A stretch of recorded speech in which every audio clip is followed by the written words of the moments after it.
Welcome back to the Observer Podcast. I'm your Multimedia Editor, Jaren Smith. I will let my guest introduce himself. Hi, I'm Dr. George Boone in Communication Studies and Business Administration. So talk to me about, video games, where your interest in video games came from, how some of your video game knowledge. So my background is in communication studies, and I think that I first started getting interested in video games way back when I was a psychology major in undergrad, and I started thinking about video games are really interesting. They're this media form, not a lot of research is on them. All the video game research that was occurring was about video games causing violent behavior. Very much a theme of the 1980s was all these things are causing people to be violent, or maybe just people are violent. And then I went into my master's program a couple years later, and I was at Villanova, and I was basically, had shifted from psychology into rhetoric and media studies. And I'm like, video games are this untapped persuasive potential. It's easy for video games to give us a message that we adapt and we respond to uncritically. If we're just playing, we get immersed in the story. We're not stopping the question of why am I blowing up these soldiers? Why am I fighting these aliens in Halo, right? There's a lot of built-in assumptions about how the world works and how we're supposed to respond to moral quandaries and all of that stuff. And so I then did my master's thesis on rhetoric in video games and identity. And I looked at World of Warcraft, and I basically talked about how a lot of in-game identities come from the roles we play assigned to us by groups that we're playing with, right? So other players talk to us and they're like, oh, you're playing this kind of character, you should be doing this during the battle.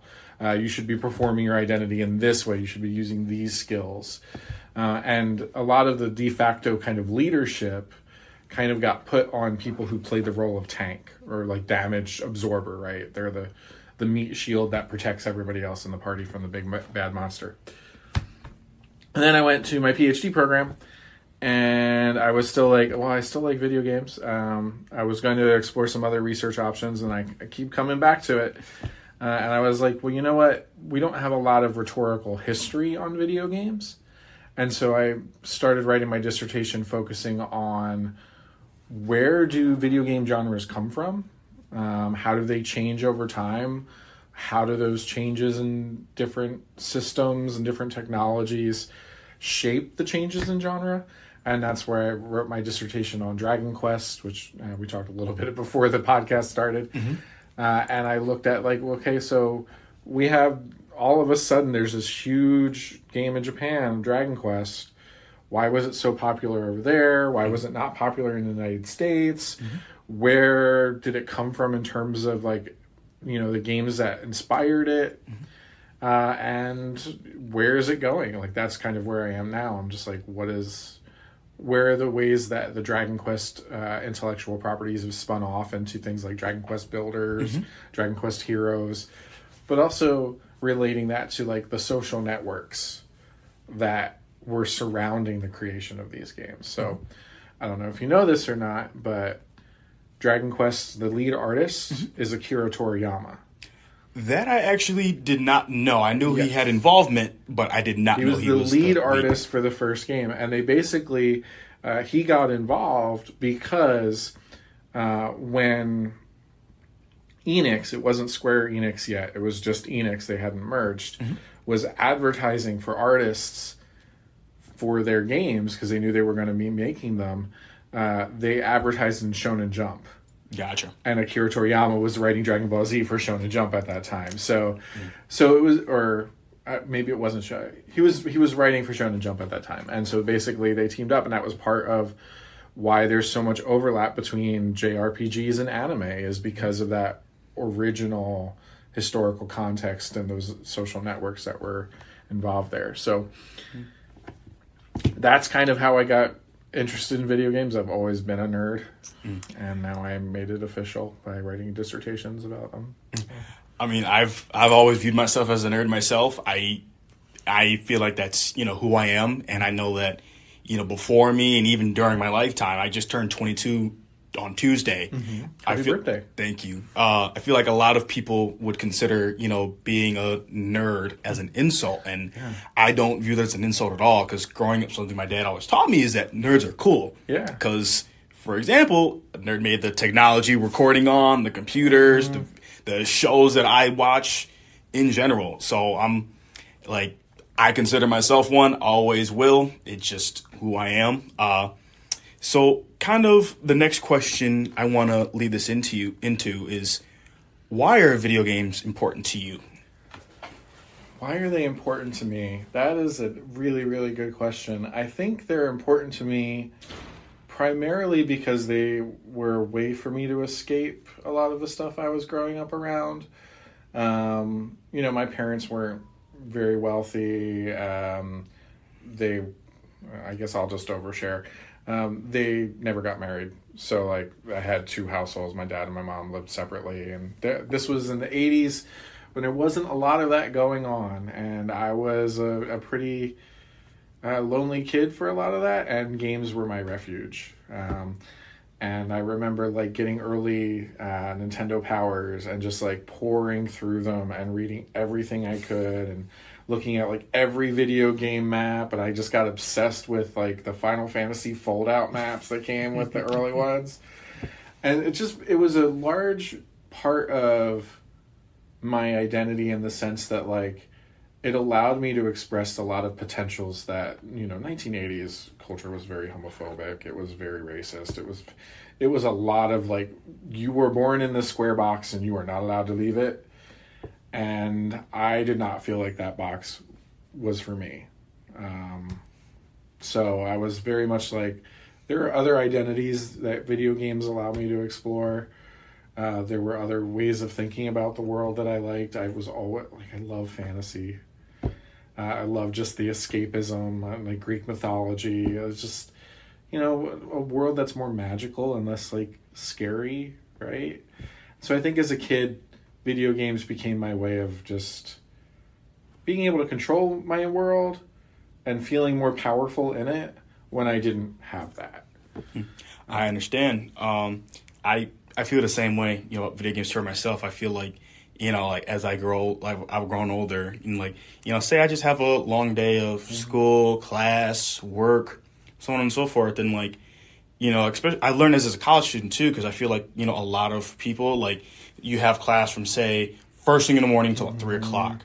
And then a lot of students, they don't take that time for themselves to decompress, whether that be through just kind of relaxing in your bed, watching TV, so on and so forth. Video games throughout my entire life have just been, escape, very fun for me to play, and, just a way for me to decompress. Like, an example, earlier today with my roommate, we were playing My Hero. Had a game that came out recently. It's called My Hero Rumble, Ultra Rumble. Essentially, I think the game right now has about 15 characters. Oh, wow. It has a couple of the main, from Class 1A, so, like, the main characters, of, like, Midoriya, his rival. You have a couple of the villains, and you have All Might, Midoriya's teacher. Essentially, it's, the player and two teammates on a team, and it's similar to Fortnite. Fortnite has basically like the storm. Essentially, you have to stay in this circle, stay in this area. Gotcha. You can loot around, grab some stuff, whether it be, like health or like shield, things in that nature, or you pick up these little like cards to help you kind of strengthen your techniques. My roommate got me playing it the other day, and, like, it's really fun. It's really hard, but it's really fun, and, like, it's an escape. Like, after class today, I had some time, so I was like, you know what, play some video games, get to assignments, like, as I get to them.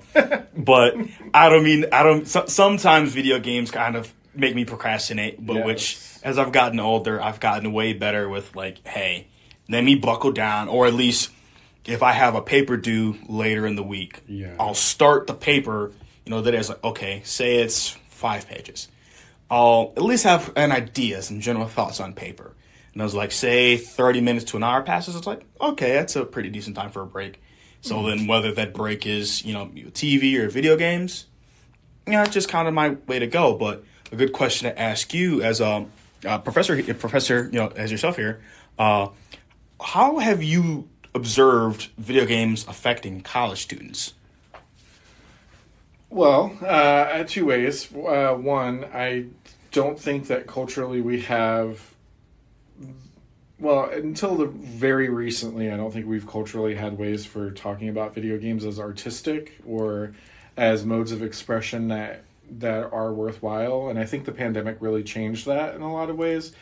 When people were forced to like stay at home and like figure out what to do with themselves. I like to call it like all the extroverts had to like, how do I live as an introvert? And like the world was flipped on its head, because normally it's introverts are like, how do I be an extrovert? Mm-hmm. And, you know, video games became this like valuable thing that people started gravitating toward because the world forced them to. Mm-hmm. And that, I think, changed a lot of people's perspective on like the value, their artistic merit. I mean, I had faculty members when I was working on my master's thesis and what have you say like, why are you studying this? Like, you should study something more important. And I'm just like, you haven't played video games. You don't know the message that they're sending. Like, there's a lot of good and a lot of bad. Mm-hmm. I think it really depends on what games we're talking about. For instance, there are a lot of athletes that play sports games, but they don't necessarily think of themselves as a gamer Mm-hmm. because their identity on the field is more prominent to them. That's where they get more social recognition from their peers. Mm-hmm. And so that's the identity they tend to gravitate toward. But I think, like, in terms of the average everyday student, Mm-hmm. I think it potentially can derail their education if they don't let it, or if they let it, Mm-hmm. you know, if they don't have that self-discipline to say, hey, I need to put down the keyboard, I need to log out of whatever game I'm playing, and I need to focus. Mm-hmm. I think it's a self-regulation issue for some students. Not all. Absolutely not all. But I think that there are other ways that shows up too, right? Like the student who never learned how to study in high school Mm-hmm. and then all of a sudden is like given all this extra free time Mm-hmm. and doesn't have mom and dad saying, do your homework all the time. So I think for some people it has affected them a lot more. Excuse me. I also think that we have gamified a lot of things, Mm-hmm. and we're using the kind of like logic of gaming in a lot of things. Like, I mean, Moodle has like a badges Mm-hmm. thing that you can like when you do a certain number of Moodle exercises, it'll give you like a little badge if the professor sets it up for that. Mm-hmm. And I'm like, that kind of gaming logic, I think, animates more of our culture than it used to. Mm-hmm. But I think the concrete effects are more on the, have I given myself enough time to actually do my work versus played like 12 hours of whatever game I'm playing that week, right? I totally agree. I do feel like, you know, coming from a college student like myself, like there have definitely been times where, you know, I played a video game too long and it's like, because time flies when you're having fun. Yep. So, you know, time flies and it's like, man, it's 10:53. I have an assignment due at midnight that I haven't even started. I'm very guilty of doing that several times. I've learned to control that by starting sooner. Yeah. Because if it does happen that, you know, maybe it just, I play a little too much video games in a week and it's like, it's not as bad. It's like, okay, I have about half done, maybe 80% done. Yeah. I can knock out this last 20% in an hour and, you know, not stress. I think just a big thing for me with like video games is like growing up, like definitely I'd say from about high school age to about the time I turned 18 is when I'd say closer to when I turned 18 is when I truly understood it's like, hey, I'm getting ready to go to college. And it's not going to fly with me not doing my homework because of video games, because deadlines are, you know, for every professor, no matter who, it's going to be different. So it's like, oh, it's a Tuesday afternoon. Oh, no, you had an assignment due at 5. In which to those professors, I mean no disrespect, harm, or anything. It's just, you know, that's the reality of things. You know, you can set due dates whenever you want to. Yeah, and I mean, like, part of that is, like, also what our schedules are, right? Like, we're often teaching multiple classes. We've got multiple deadlines that we have to meet for different things. Like, I would love to live in a world where I could just tell the students, oh, do it whenever you want. But, like, I know that I have to, it takes me time to grade things. and I have like a certain amount of time in the day, and I know my schedule is open on these days and not those days. Mm-hmm. And yeah, and for me, even as, you know, a 41-year-old man, I have to kind of sit down and be like, if I start playing this online game now, mm-hmm. I will play until midnight, 2 a.m., whatever time I end up going to sleep. Can I do that? And will I, like, how much work will I not be doing if I do it that mm-hmm. way? Yeah. Right? That's a great way to look at it. Exactly. And then part of it is, like, the genre of the game itself. Mm-hmm. There are some game genres that are just very easy to get sucked into, and they mm-hmm. don't have a definitive endpoint, right? Mm-hmm. My master's thesis was on World of Warcraft. World of Warcraft doesn't have an end session, mm-hmm. right? There's no natural closing point for an individual player to say, oh, I've finished this thing, I've done this thing, let me log out now. Mm-hmm. It is structured in a way that is very open-ended. There's lots of different socialization possibilities. Mm-hmm. And so you could indefinitely play, and there's nothing about the game itself that's saying, here's a good place to stop. A MOBA, right? Multiplayer online battle arena, mm-hmm. typically has a game set ending where like one group beats the tower or the boss in the other person's base. Mm-hmm. And that's a natural ending point for that match. So when I was working on my dissertation, like I was playing Final Fantasy XIV, mm-hmm. not helpful. There's a reason that it took me 7 years to get my PhD done. Like, that's one of them. Whereas, like, a MOBA, I could play for 45 minutes after getting home and then be like, okay, now it's time to get back to work. Mm-hmm. And so sometimes we have to, like, regulate what video game genre we're even playing. Mm-hmm. Some of them are much better about that. Some of them are not. Like, mm-hmm. I had friends in college that would play...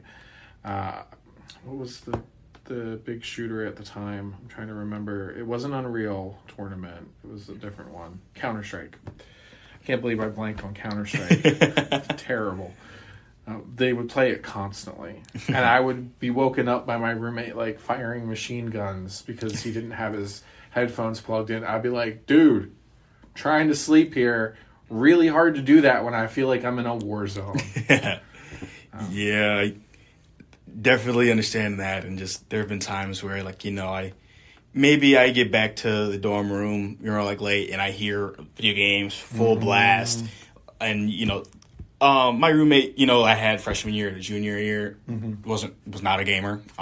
So I lucked out in that instance. But, so they were telling you to turn off the games. Yeah. I wasn't by too bad in terms mm-hmm. of, like, certain games are obviously like, man, like, come on. Me as a former, I also do love sports. Mm-hmm. So, like, I'll play, like, the Maddens and 2Ks. Typically, Madden won't really make me the as angry type, but 2K will. Okay. That'll make me a little bit more like this is unfair. Like, come on. But ironically, I'd be more like that toward watching TV toward the end of the night where I'd keep him up. But another question I wanted to ask you is, in my opinion, with like a lot of new games, with like, you know, you have, you know, like the new PS5, which I still consider it new. Mm-hmm. I don't even have one yet, so it's still new. I just got mine in May a couple months ago, and it's crazy. It was crazy expensive, but it's on the line of this question. Games like Spider-Man coming out, you have your main sports games. You've got Call of Duty that comes out every year. The games are basically $70. And then, like, with sports games, like, if you get, like, the Legend Edition, that's like an extra $30 on top of that. So, would you say that video games are becoming more expensive? And are the prices to these video games justified? That is a really good question. I think part of the thing we have to keep in mind here is inflation, right? So, if we look back, we could do the math to figure out, like, okay, so if this game system costs, like, $200 in 1980s, what does that mean now? I don't have those numbers off the top of my head, but I think one of the things that is contributing to this price is inflation. We did just get over a global chip shortage, right? Like microchips, because of the pandemic, were really hard to come by, which means video game production companies, you know, the Sony PlayStation 5 was in back order for months because of that. And then we have, like, other things that are not pandemic related, but like also part of the global shipping economy, right? Like like the Suez Canal getting shut down because that boat got stuck. That pushed production back for a lot of different industries, because suddenly they're like, oh, I have to go around Africa to get these chips to that place. Oh, okay. Well, that'll be another 3 or 4 or 5 months, right? Before those issues get fixed. So I would say that we're in a weird geopolitical moment where we had this pandemic, we had like a major shipping canal closed down for a while that contributed to the rise in cost of game systems. We have inflation across the economy and a lot of other places too that have caused the prices of everything to go up. So it's tricky to say, like, is it really actually increased, or is it just appear like it's increased because our dollars are worth less? That's tricky. I would have to do some like economic analysis before I could answer that part of the question. I get it. I do think though that there are some major issues in the video game economy that are not related to those issues, like the fact that we recycle, like a lot. EA Games is the big one for this. I have a reading for this for my video games class about how they recycle the same games over and over and over again, and people keep spending another $70 on like a slight lighting difference and different sports ball names, and whether it's like the Madden games or what have you. So sometimes you're only paying for an updated roster and nothing really else that's hugely different. But they're still shelling, like the person's still shelling out $70. Is that worth it? I mean, I can't say how important is playing with an up-to-date NFL line to a person. To me, it's not important. I don't like sports. So I would say no for me. I'm not going to spend it. But people vote with their dollars, right? People make something valuable based on their willingness to pay for it. If people stopped paying for those games, EA is going to not make them. Right? They're going to be like, this is going to cost us more to make. We will look at something else. I think that it's really dependent on what the person wants out of their game. If a person wants realism, if they want the most up-to-date graphics, if they want something that's like accurate and true to life because of like, you know, the NFL roster that they're using, then yeah, it's going to be worth it to them. My motivations for playing games are escapism. I want magic and dragons involved. And so like I'm willing to shell out like $70 or maybe $100 for the Tears of the Kingdom deluxe package, which is a great game, by the way, and I really recommend for every listener play Tears of the Kingdom. It's amazing. But that's also what I like about a game is exploration, building things, fighting monsters, like just like those kind of possibilities. So that's going to be worth it for me, whereas Madden's not going to be worth it for me. I get it. And like I think another thing with like modern sports games is that a lot of people have a like, basic fear of missing out. And like for me, like when I got my PS5, like my strategy for games I wanted to buy is that there were a couple like games that what PS5 games? Oh, the Harry Potter game that came out earlier this year. That's a game I really wanted. Which, you know, I was able to buy. You know, with two of my closest friends that I've known forever. Something that we would do is we'd play like 2K together on the same team. And so since they had a PS5 before me, and so once I had the PS5, I was like, okay, now I have to get the game so I can play with my friends. So for me, especially with sports games, part of it is for my love for sports. The other half is, you know, to play with the people I care about. Like my older brother loves sports just as much as I do. And so I can play sports games with him. Same with my friends. And like, I thought about this recently also, just like with Madden especially. It's basically the same game every single year. You might have one or two differences, but for the most part, it's the same game. But for me, it's escapism. But for certain games, like who I play it with, make it more fun. Absolutely. A lot of my master's thesis came out of the fact, like, I graduated undergrad in 2004, that spring. World of Warcraft came out that fall, I do believe. And I didn't go back to school for my master's. I took like 2 years off before going back. Part of that was just like, I don't know what else to do with myself because I didn't know what grad school really was. And then I was playing with this group of guys, and we were all playing World of Warcraft together, and that was like the extension of my college friend group. And a lot of the social interactions that I was having with people was through World of Warcraft. And so that was what kept me subscribed to the game, right? That's what kept me shelling out $14 a month when I was making, like, I wasn't making a lot between those years of going back to for a master's program. Not a lot you can do with a bachelor's in psychology. So it's like, okay, well, I've got to go back to school eventually. And yeah, it was absolutely that kind of social environment that contributed to gameplay. And I mean, even my interest in Dragon Quest, a lot of that came from my relationship with my dad. We used to play all the, like, Final Fantasy, Dragon Quest, all those games together. That was like how we bonded.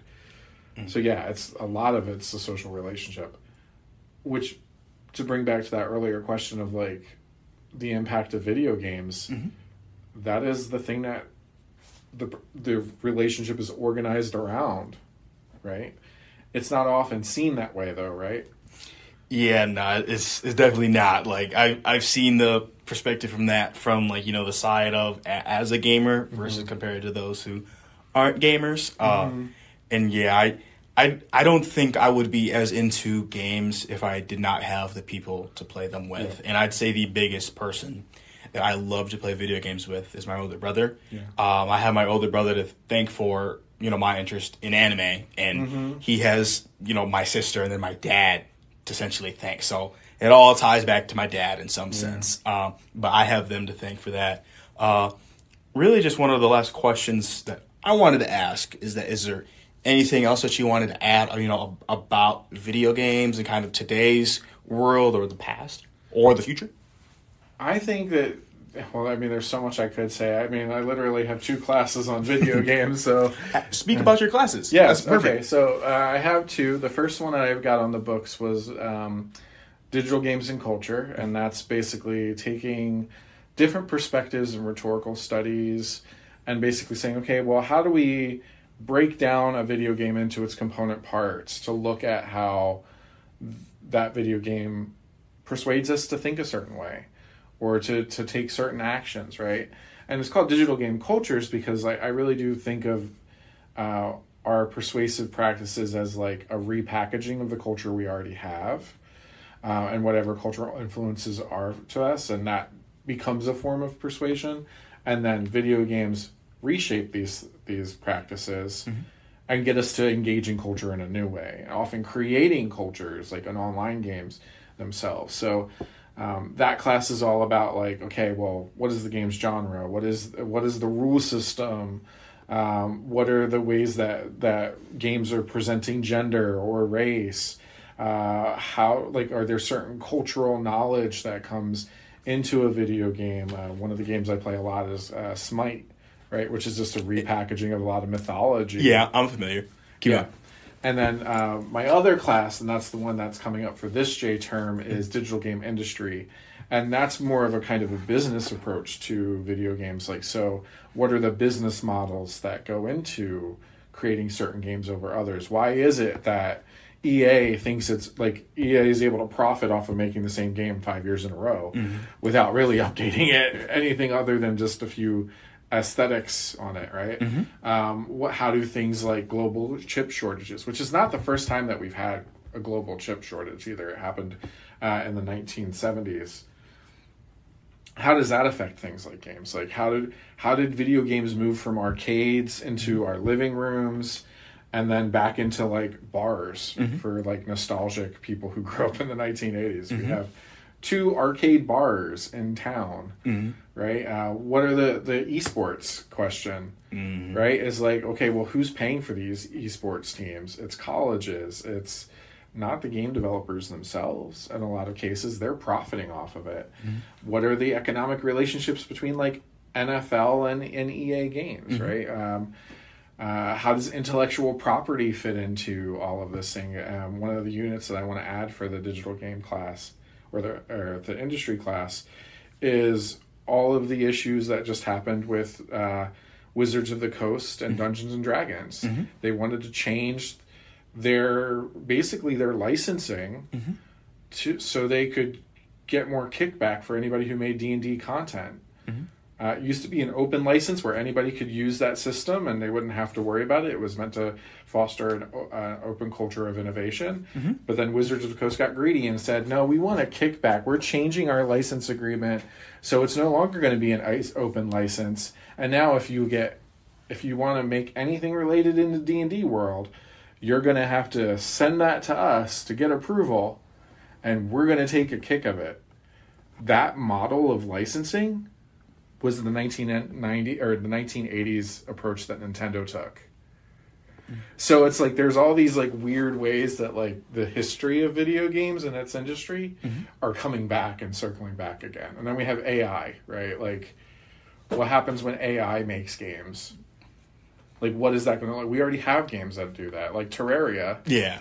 Right? That's artificial intelligence generating a map every time it creates one. That's why it takes so long to do it. Right? It's like putting the map together. But that's an early form of AI generated content. That's awesome. So those are the two classes that I'm teaching. Awesome. I know I'm in one of them. I don't remember which one, but I know I'm excited for that. But I just wanted to thank you so much for your time. I really, really appreciate it. Thanks for reaching out.